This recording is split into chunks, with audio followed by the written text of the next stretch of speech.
sure been a cold, cold winter, Lord. My feet been dragging across the ground, and the fields has all been brown and barren. And the springtime take a long way around. Yeah, I wish I'd been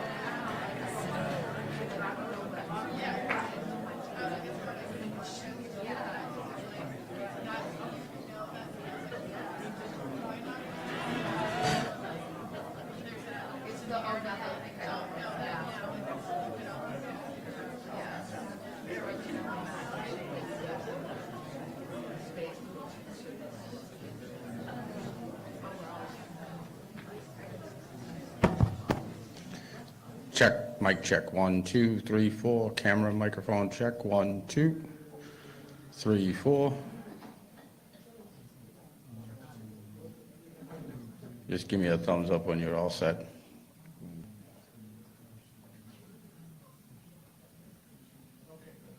Good.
sound guy? I don't know what happened. Where'd her guy go?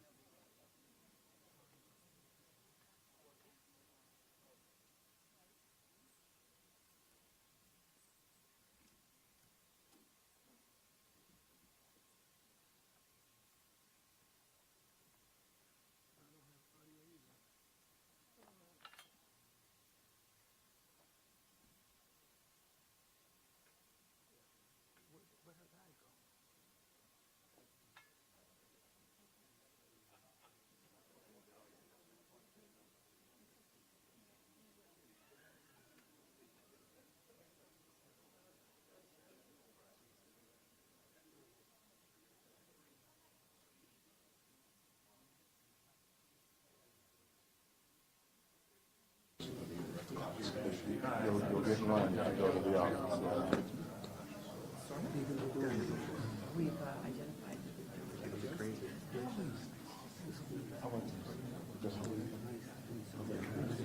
So they're trying to do has included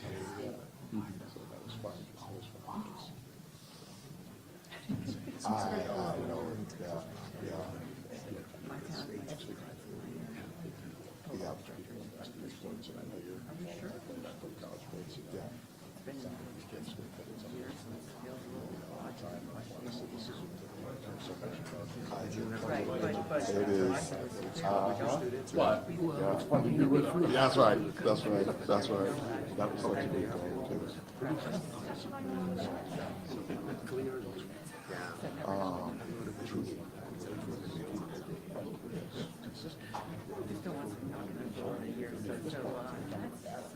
Well,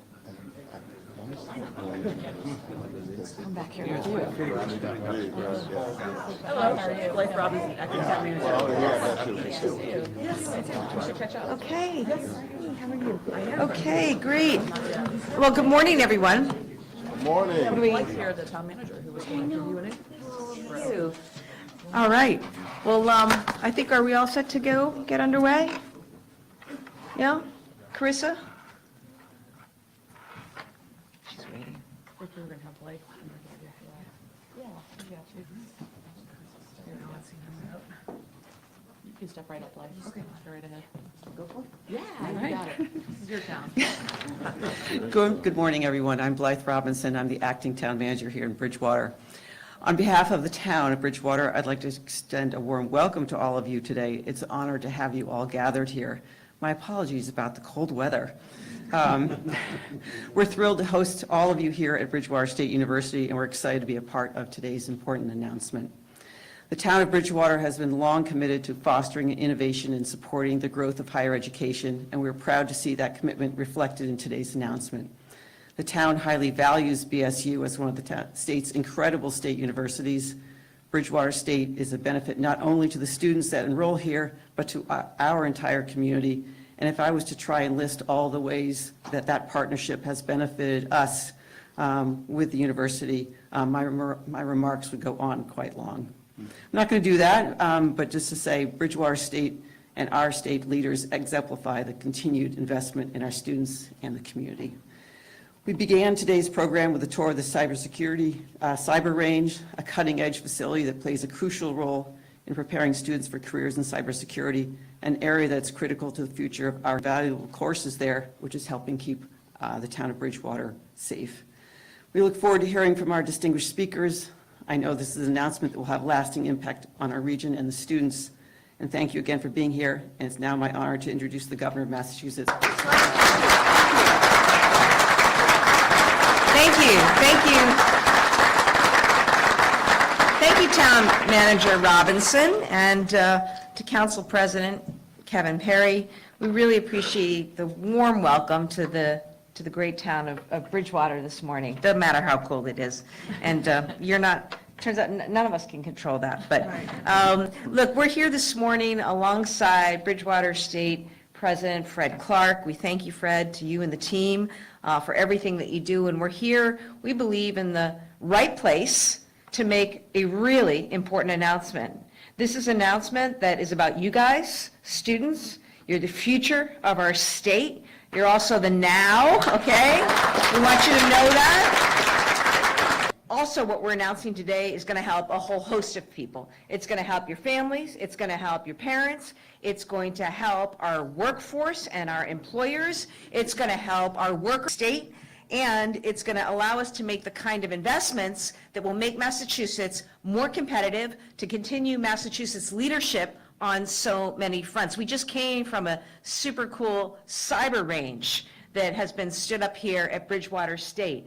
And, you know, to take in the kinds of work that's going on there is really, really something. This is a cyber range set up on campus.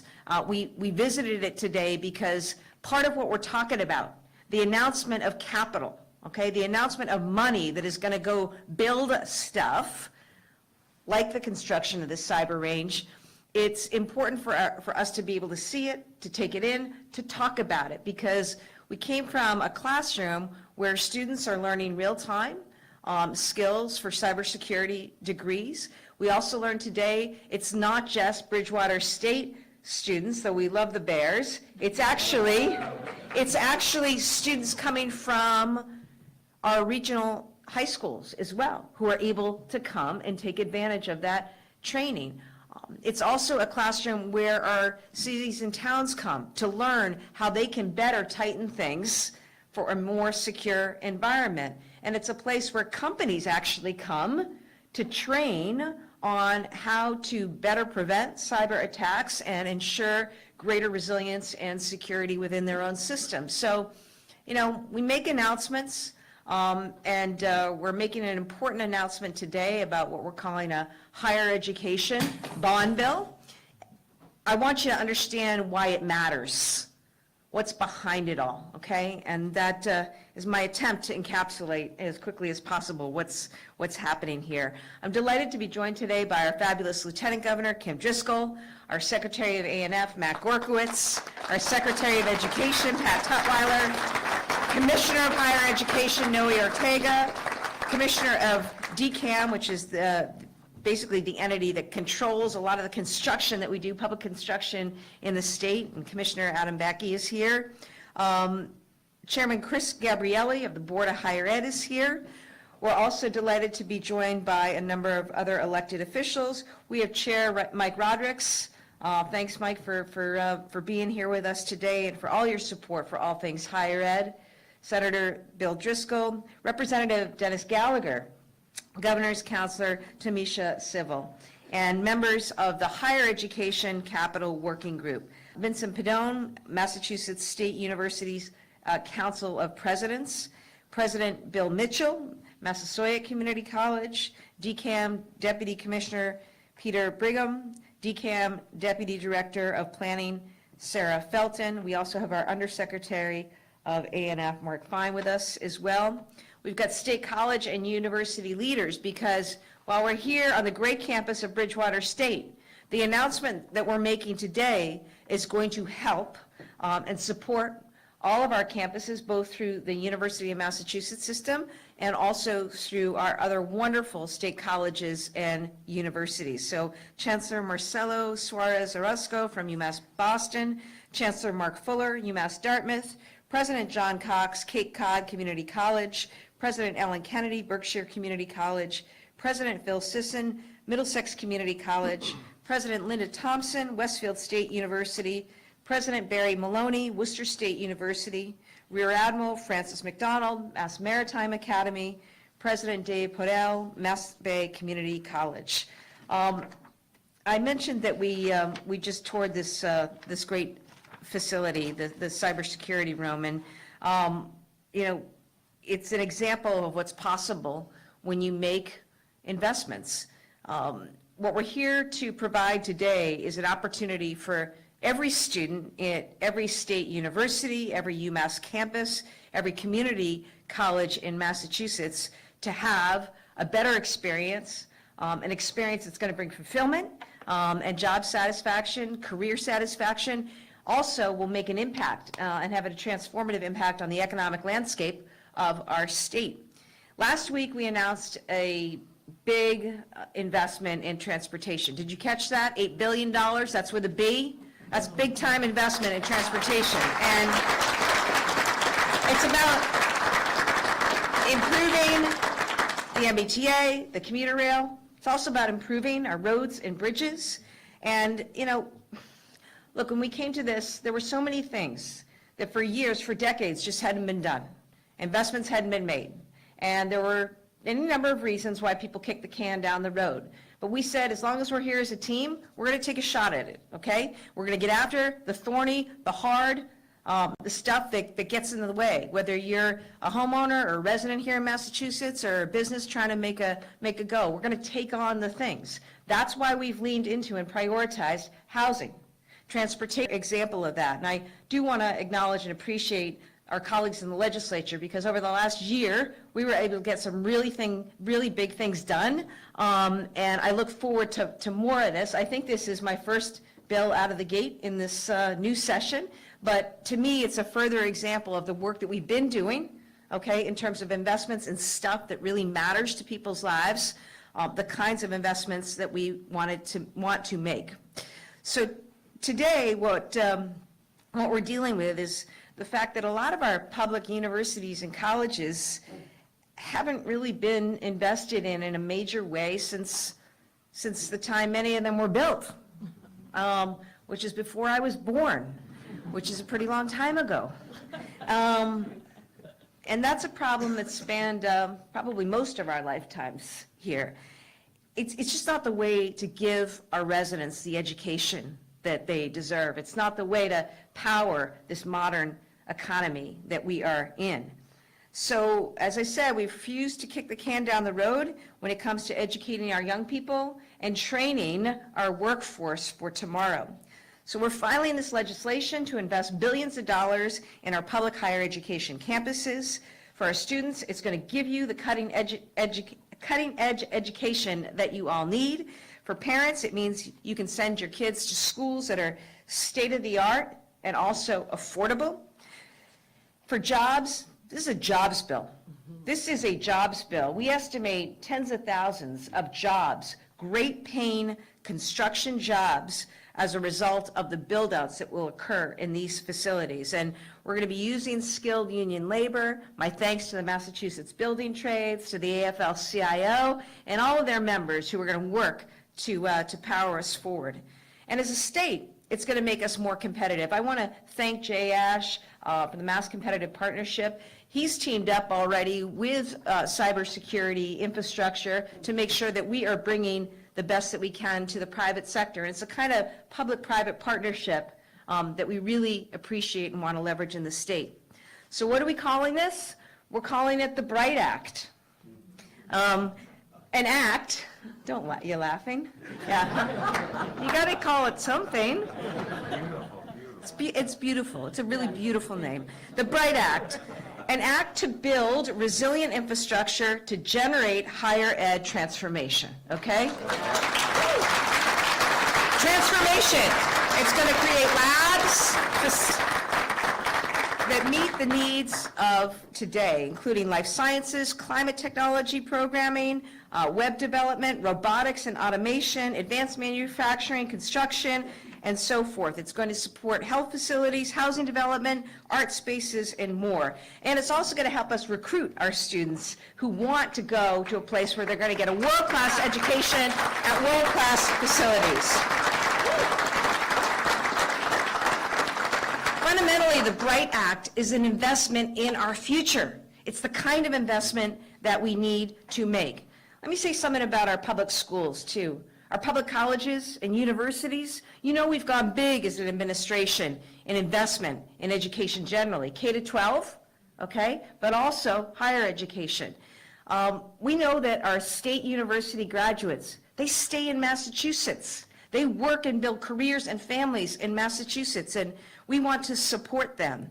And last year, working with the legislature, we did something that was also important. We found a way to expand state financial aid to Massachusetts residents to make it more affordable at our public colleges and universities. We made our 15 community colleges cost-free, and the results have been game-changing. Enrollments are going through the roof.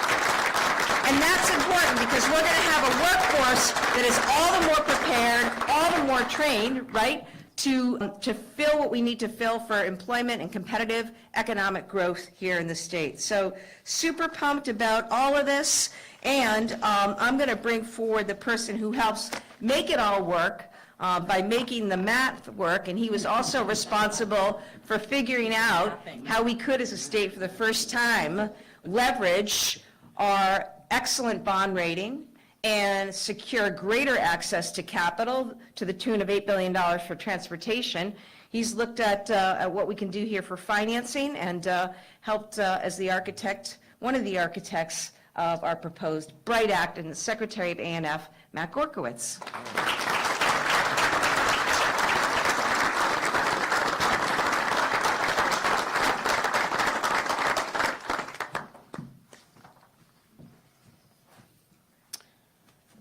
Thank you, Governor Healey, and thank you, President Clark, and the Bridgewater State community for hosting us today. Thank you.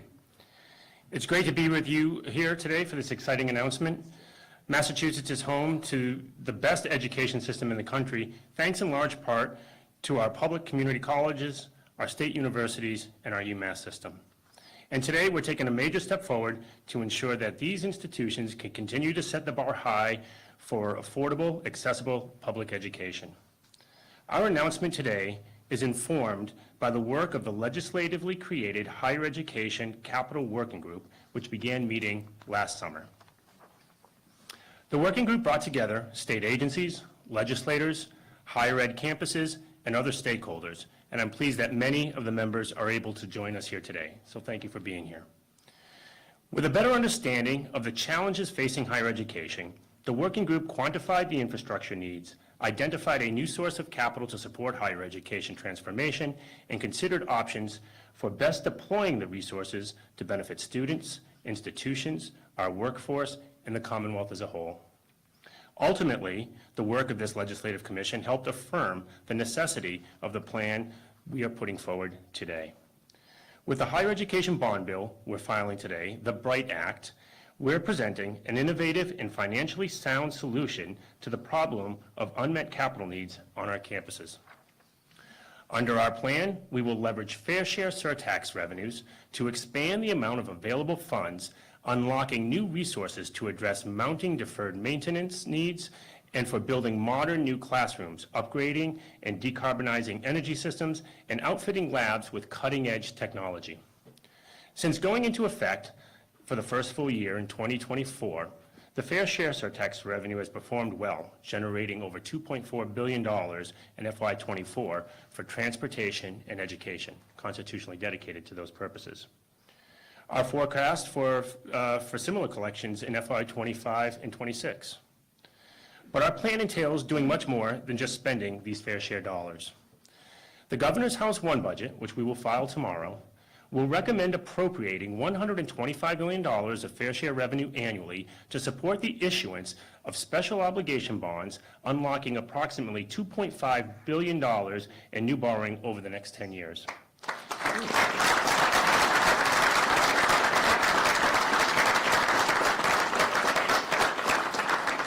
This financing structure, while new for higher education, is modeled on what is already a proven and successful credit which has been used to fund important transportation investments over a decade now through our Commonwealth Transportation Fund. State capital investments for higher education have historically relied on general obligation bonds funded through our annual capital plan.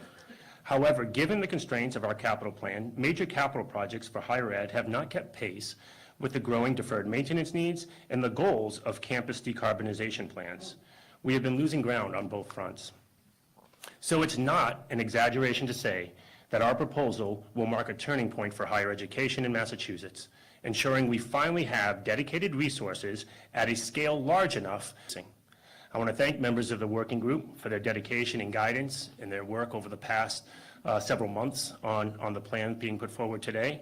I want to recognize the leadership of Governor Healey, Lieutenant Governor Driscoll, as well as Secretary Tutwiler, my fellow cabinet members, and my staff at A&F, and the team at DCAM, led by Commissioner Bakey, who has been instrumental in helping to not only propel the commission forward, but providing a lot of data and information necessary in formulating the recommendations today. And thank you all, and appreciate your presence here today for this important announcement. I'll now turn it over to Secretary of Education, Secretary Tutwiler. Thank you.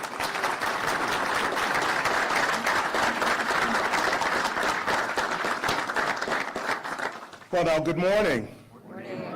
How's everyone feeling? You ready to just sort of jump out of those chairs with enthusiasm? Okay, all right. They are, all right. The recipients of this, that's awesome. So Governor introduced Secretary Gorkowitz as the sort of finance person behind this, the person who made the math work. Think of me as a very sort of large ambassador of spirit for what this will mean, this incredible investment. Very quickly, I just want to thank Governor Healey, Lieutenant Governor Driscoll, President Clark, my colleague, DHE Commissioner Ortega, the Commissioner of DCAM, Commissioner Bakey, as well as our partners in the legislature, Chair Rodriguez, and all of the local leaders who are here to celebrate this incredible announcement. Today is a really good day, my friends, and I'm going to talk about it, but first thing I want to do just really quickly is lift up the experience that we just had right next door. President Clark, this is probably my fourth or fifth time in that range. Shout out to my colleague, Michelle Stanfield, for her leadership there. That space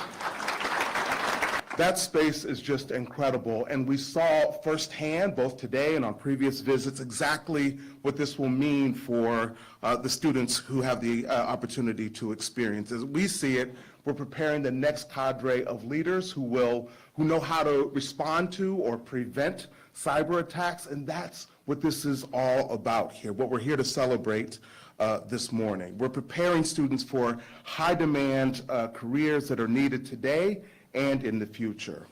Now, in my short tenure as Secretary of Education, I've spoken often about our three guiding principles. They are stabilize, heal, and transform. As Governor Healey has already shared, we hit the ground running, making major investments in student affordability in year one. We made four-year colleges and universities more affordable for families, particularly those who are economically disadvantaged, and opened the door for thousands of adults to attend community college, putting higher education in reach and helping fulfill in-demand jobs. In year two, we made community college free, regardless of age, and expanded student wraparound supports to state universities for the first time, a program that has found success, no pun intended, helping students persist and graduate at the community college level. And we released a set of recommendations to help colleges and universities welcome diverse, representative student bodies and help them to both persist and thrive, very aligned with our core values in this administration.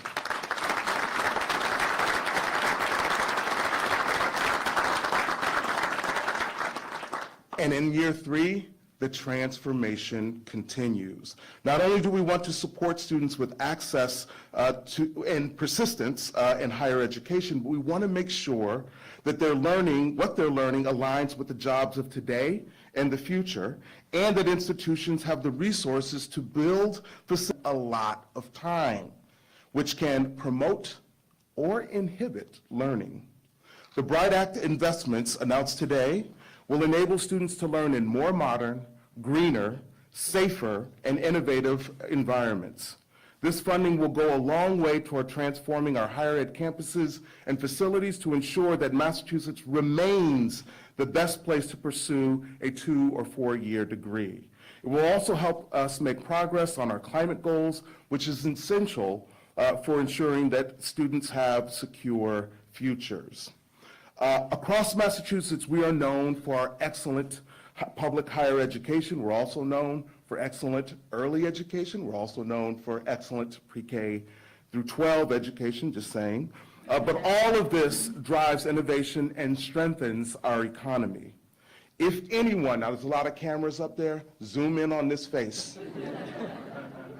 If anyone out there is interested in pursuing higher education, come to Massachusetts. We are investing in your future.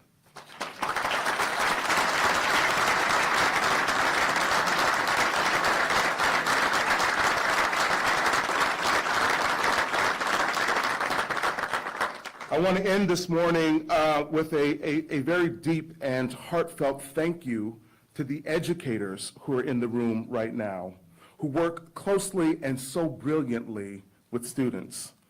This investment will provide the equipment and the space, but you facilitate the learning and development. Thank you for your dedication and commitment, and thank you for preparing the next generation for exciting and fulfilling careers. And with that, it is my pleasure to turn it over to our host this morning, President Clark.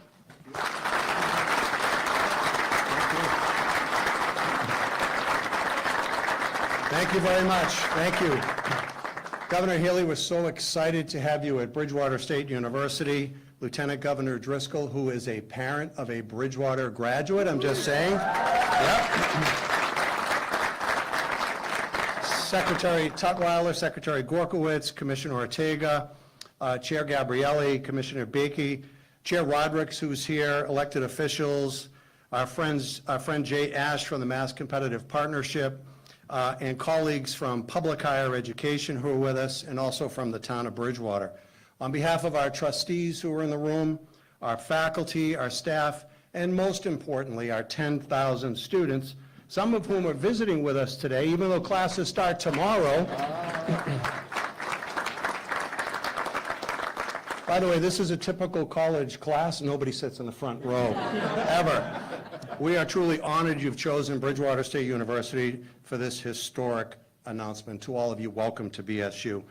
All 29 of our public higher education campuses, which collectively educate more than 150,000 students, all have a deep backlog of deferred maintenance. At Bridgewater State University alone, we have more than $200 million in deferred maintenance needs. And Governor, as you could see by visiting our cybersecurity range, which is the most sophisticated in New England, excellent, well-maintained facilities are absolutely critical to advancing our mission, to supporting our students, and to prepare them for the jobs not only of today, but of tomorrow. Now, BSU is a large institution. We really are. It's a big campus. We have 2 million square feet of building space spread over 278 acres. And yes, we're proud to have been ranked by the Wall Street Journal as one of the top colleges and universities in America for our return on investment for the students that we're privileged to serve. We're also the third safest campus in the United States and the third most welcoming campus in America for LGBTQIA students as well.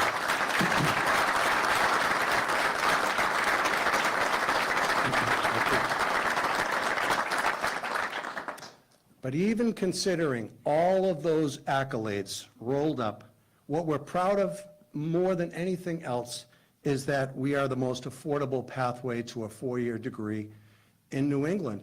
And all of us in higher education, public higher education, are affordable pathways to the future.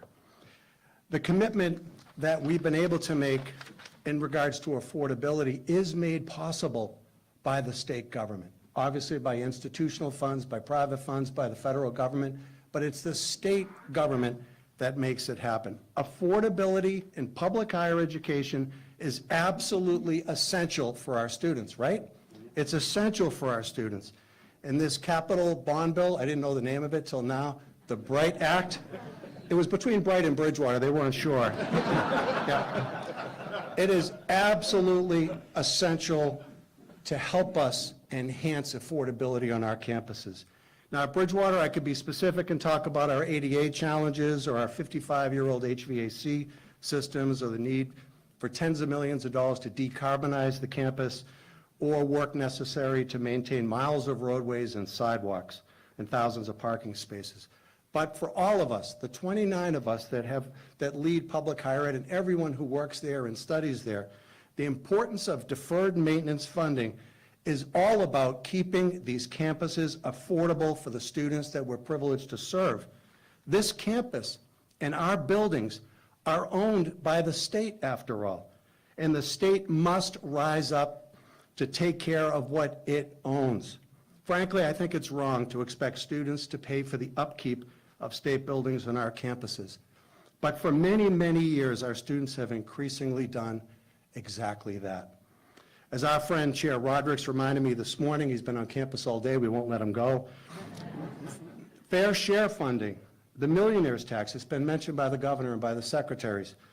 That funding is a key part of the state's current ability to meet the growing deferred maintenance challenges in higher education, and as we heard from the governor's State of the Commonwealth last week, also at the T. We're investing in trains and brains, thanks to the sacrifices of those that provide that extra revenue support, and thanks to the vision of our state leaders.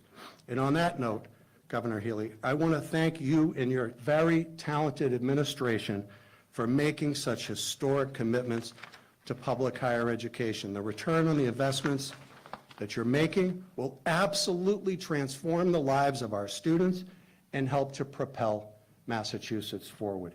So thanks again for coming to our campus today. But the stars of our university are our students. They really are. And I get to mention and have invited to the podium one of our students. Of our 10,000 students, 95% come from Massachusetts.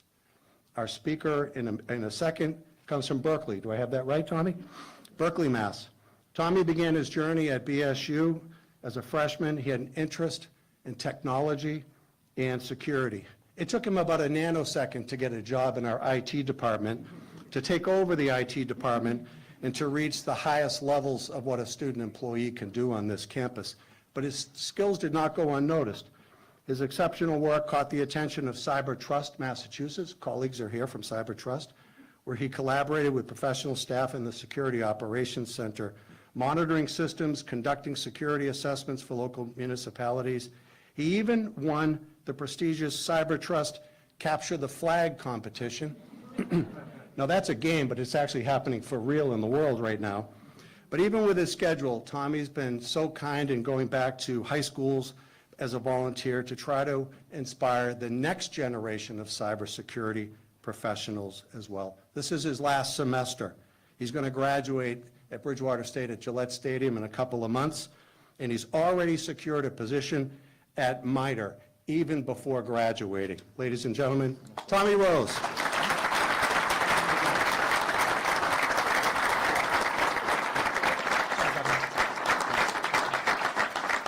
Awesome. Hi, everyone. Just to reintroduce myself, my name's Tommy Rose. I'm currently in my senior year of my undergraduate degree. I'm studying computer science, and I have a lot to say about Bridgewater. I have to say, when picking colleges, it was not easy. I'm sure it's not easy for a lot of people, as we can all agree, but I know when it came down to picking colleges, it was between two things. I knew at the time I had a passion for cybersecurity, and I know I wanted to go into the cybersecurity field. But another thing was the financial aspect of picking a college. I don't come from a particularly wealthy family. My father is a chief of police in a small town in Massachusetts, and my mom doesn't work for medical reasons. So being able to pick a university where I can thrive and not walk out with tens of thousands of dollars of debt was super important to me. And actually, it was my senior year that I found out that the cyber range in the SOC program was starting at Bridgewater. So at that point, I knew where I wanted to go, and I started my journey here at Bridgewater State University. And I made a vow to myself that I would take every opportunity that the university had for me. And happily, I can say that. And what I ended up starting here at Bridgewater, I ended up taking a job off at the IT front desk over in the library, where essentially I fix computers, I help students with tech-related issues, and staff with tech-related issues as well. And for a year I did that, and then after that, I ended up getting promoted into the security department on campus, where I was partially responsible with the security of our students and the digital assets on campus, which was a great opportunity. And after that, I ended up taking an internship with Cyber Trust Massachusetts, which is an internship opportunity that we have on campus that is in partnership with the organization, where essentially we deal with the security of underprivileged entities and towns and municipalities. So I ended up doing that for around 8 or 9 months, and then I ended up getting a formal offer with the MITRE Corporation just about 2 weeks ago.